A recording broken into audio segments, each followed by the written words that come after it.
Hello friends, my name is Bintu Harwani and in this lecture we will learn how to make the first Android app. This will be a very simple app. It will simply display a hello message and we'll see how to run it on AVD, Android Virtual Device. Basically it's a device, it's a sort of an emulator which helps in testing Android apps. We will also learn how to run this Android app on the actual device. If you have an actual phone, Android phone, we'll learn how to run it on the device also. So let's start with it. So the first step is to launch Android Studio. So this is my Android Studio. Let's click it here. My Android Studio is launching. I'm using the latest version of Android Studio of 2020. That is version 3.6.2. And when you launch it, you'll get this is the first screen. And you'll find so many options over here. Start a new Android Studio project. Open an existing Android Studio project. We haven't created any of the Android project yet. So we'll click on this first option. Start a new Android Studio project. It is asking you which type of activity you want. There are so many templates of activities here. Basic activity, empty activity, bottom navigation activity. Now let me tell you, activities is the screen.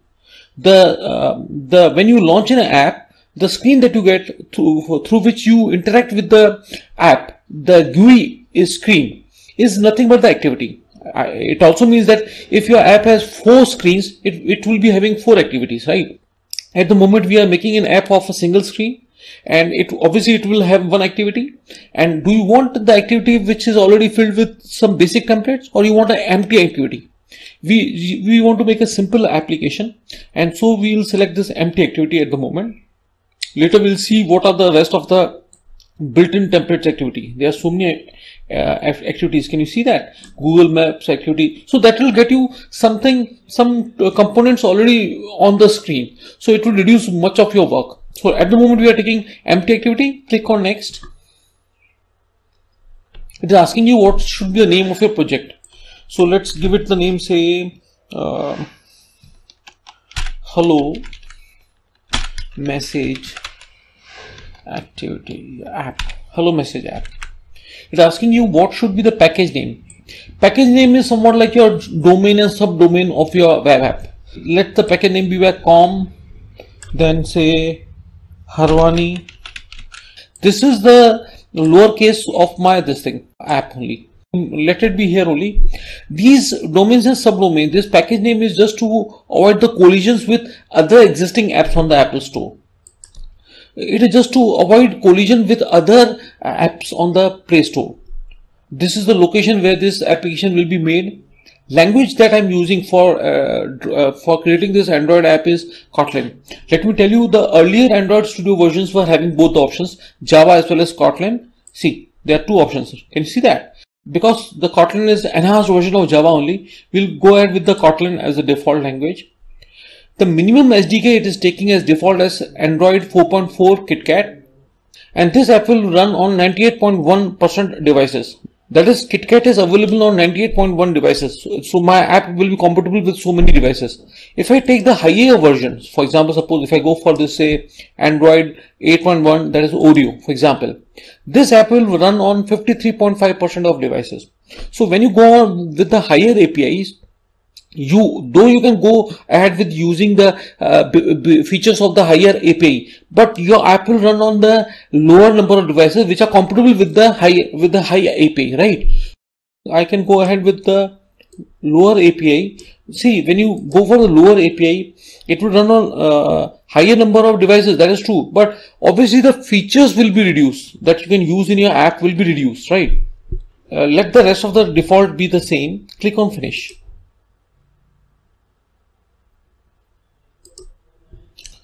So this is your app which has been created. Gradle Build is a build tool which will help you in building Android app, testing it, and even deploying it. That is, the APK file that you will be creating to be deployed on Play Store will be created through Gradle only. So Gradle is somewhat like which will drive your app up till the deployment. Okay, this is the project structure, and this is the default file main activity.kt. Main line is this one. What is this line doing? it is loading your activity underscore main. This is activity underscore main is a layout file, right? And where is this layout file? This is in ras folder. Here you can see the layout node. This is your layout file, and obviously this layout file will be having the GUI components through which you will interact with the user.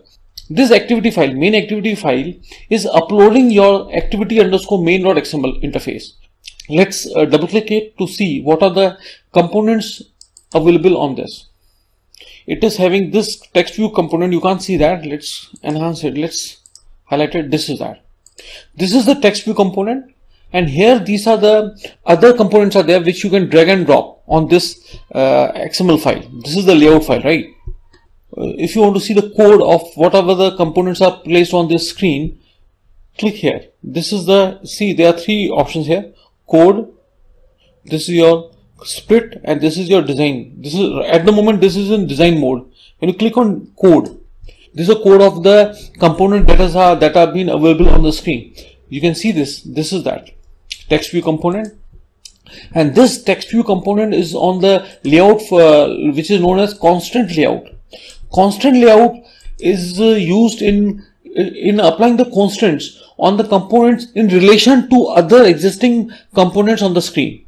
So we'll see to it later. At the moment, if you see, when you click on split, you can see both text as well as the components here. At the moment we have only this component text view, and this is the design view. See, suppose if I click on button, you'll see all the buttons over here: radio buttons, radio group, radio button, checkbox group, image button. Suppose if you click on this, say button, and you click and drag and drop onto it, see here, the code for it will be automatically generated. See here, see, text view and the button view. Can you see that button component? This is the automatic created when you use the design interface. Let's delete it at the moment. Let's see it, if we run it, what happens. To run any Android app, you need either an Android phone actual physical device, or you need an AVD, Android virtual device. Android virtual device is an emulator through which you can run this app on emulator to test it, right? Just to create an AVD, you have to click on Tools, select AVD Manager, Android Virtual Device Manager. I have already created one AVD for me, Pixel 2 API R. If you haven't, on your computer, you might find it blank. So you have to click on this button, Create Virtual Device button, to create a new AVD. You'll find so many options here. You are being told that you can make the AVD for testing TV app. You can make AVD for testing your phone apps, Wear operating system apps, tablet apps, and automotive apps.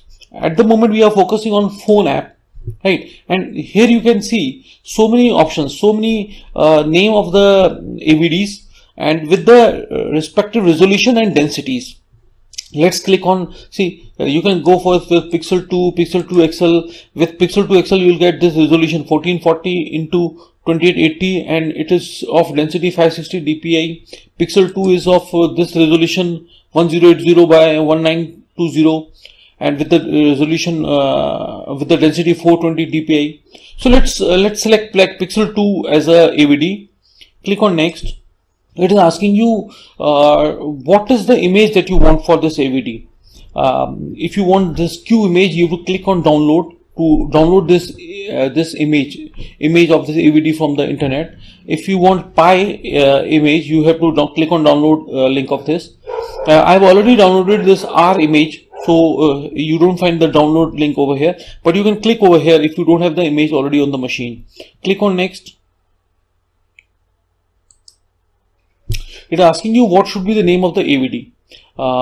This is a default name it is given. You can give any name here and click on finish to get that AVD. I am doing cancel because I have already created that AVD. So this is already there. You have to click on play to run this AVD, right? So click on play. This AVD will be launched. See, this AVD is here. This is showing me the output of the earlier app that I have already run. Let's run this. For running this, this is my app. See, this is my app. This is the structure of my application. This is the AVD. If you have more than one AVD or a physical device, you'll find all the options over here. So this is the AVD name, and click on play button. See, Gradle is building this, is being run.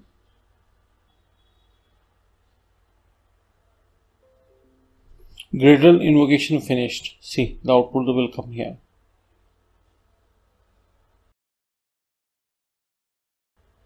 Hello Message app is the title of my app, and this is the text option here. Here it is showing your hello world, but I can't see it, right? So let's use this zoom. See, hello world. Because it is very small, I want to change the property of this text view to make it visible. So I'll click here. I'll click this text view here. Here are the properties of it. If I want, I can change this message hello world. Let's make it first Android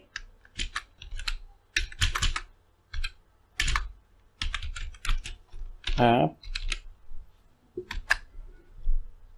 and here you can see that this is the text size. Can you see that here? I'll make it 36. It has become very big. It's visible now, right? This is that, and I can change the color also. See the text color. Can you see it here? This is the color. Let's make it red. Okay, so this is done. If I run it now, see again, you have to stop it here. This is running here. You have to stop it here. See, stop.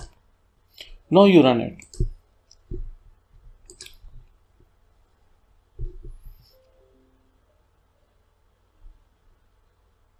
First Android app. See.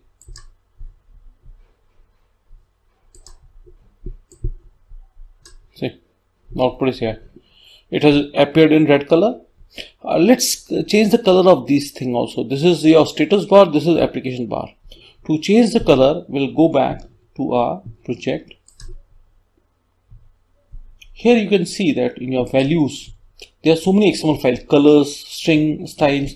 At the moment, we have seen only two files. This is main activity. This is the main activity, which was loading your layout file. This is your layout file, activity underscore main.xml. Can you see it here, right? From the layout folder, this is your layout folder. And the color is coming from the color.xml file. So this color primary dark is for this one, status bar, this color primary dark, this name of this color. And this your color, this color primary is representing the color of the application, this application bar. This color accent, this is for the rest of the components on the activity, or you can call the screen. So let's change the color of this status bar. Click here, choose the color whatever you want to, say take it, say yellow, right? And for this color, for this primary, that application bar color, let's take the color as say this blue, good color, and or you can take it like green. So you've taken, what are the two colors you've taken? Yellow and green. And for this you've taken, this is the default blue, right? And okay, let's run this now. Stop it and then run it here. See, the status bar is coming in yellow. This application bar is coming green. This color accent is for the rest of the components of the screen. It should come in light blue, but this is coming red because this property of the component will override the property of the color accent. This one, which is for the rest of the components. If you want the text view to take the color which is being defined in the color accent here, so you have to go in the properties again. Here, and from here this color, choose the color accent. So it will take that color, right? Which is being mentioned in the color.xml file. Let's run this again. Stop and then run. This is the output you can see. You got the yellow color here in the status bar. Application bar is in green color, and you can see the light blue color for the text view app. So it has taken the colors from the colors.xml file, this file, right? Okay. Now one thing is there in this file. Let's go to the text view. See, this is the layout file. Now what is the layout? Layout is something which will decide how the components will be placed on the screen. That is whether they will be in a tabular format, whether they will be in a linear format, one below the other, or will they be placed in relation to the components which are already there on the screen. So this constant layout is nothing but is the layout.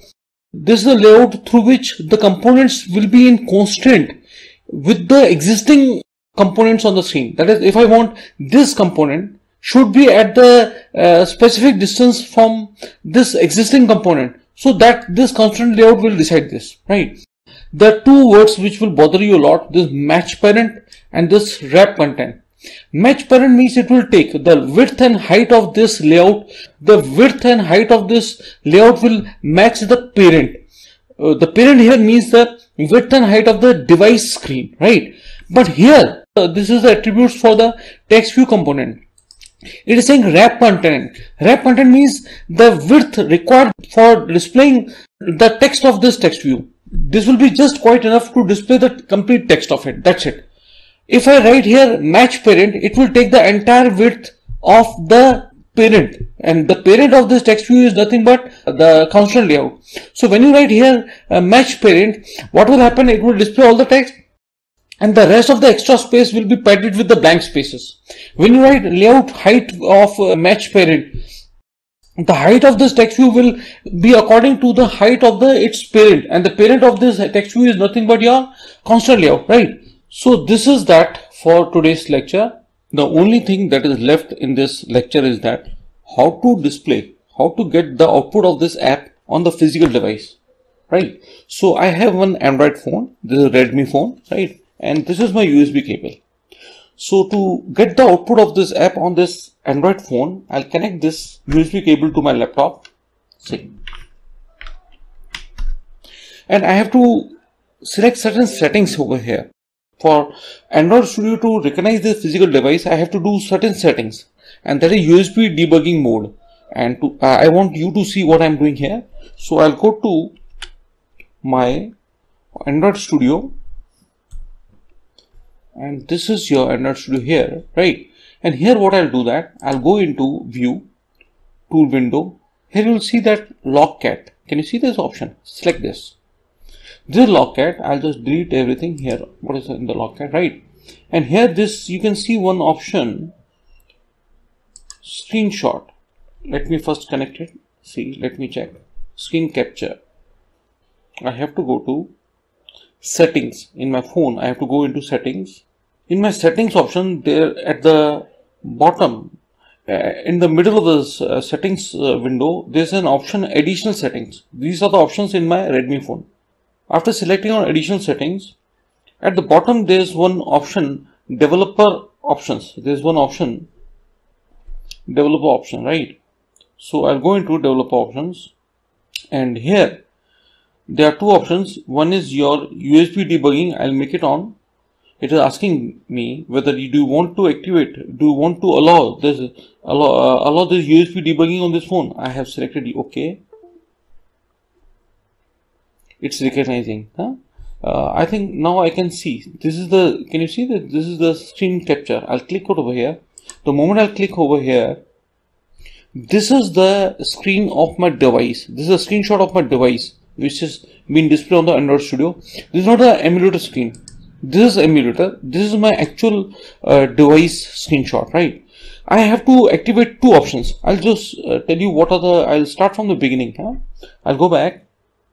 From the settings, in the settings option, I'll recapture it. See, this is my settings option, right? Here, I'll go to additional settings. Let me recapture it. Can you see the additional settings here? On selecting this additional settings, at the bottom is your developer options. This is the screenshot of my device, right? I select developer options, and here I'll see in the middle of the developer options window, one is this option, USB debugging, and I have to select this USB debugging. I have to switch it on, And one more option, install via USB. Can you see it? I'll just see this one. I've activated it. See, these both have to be switched on.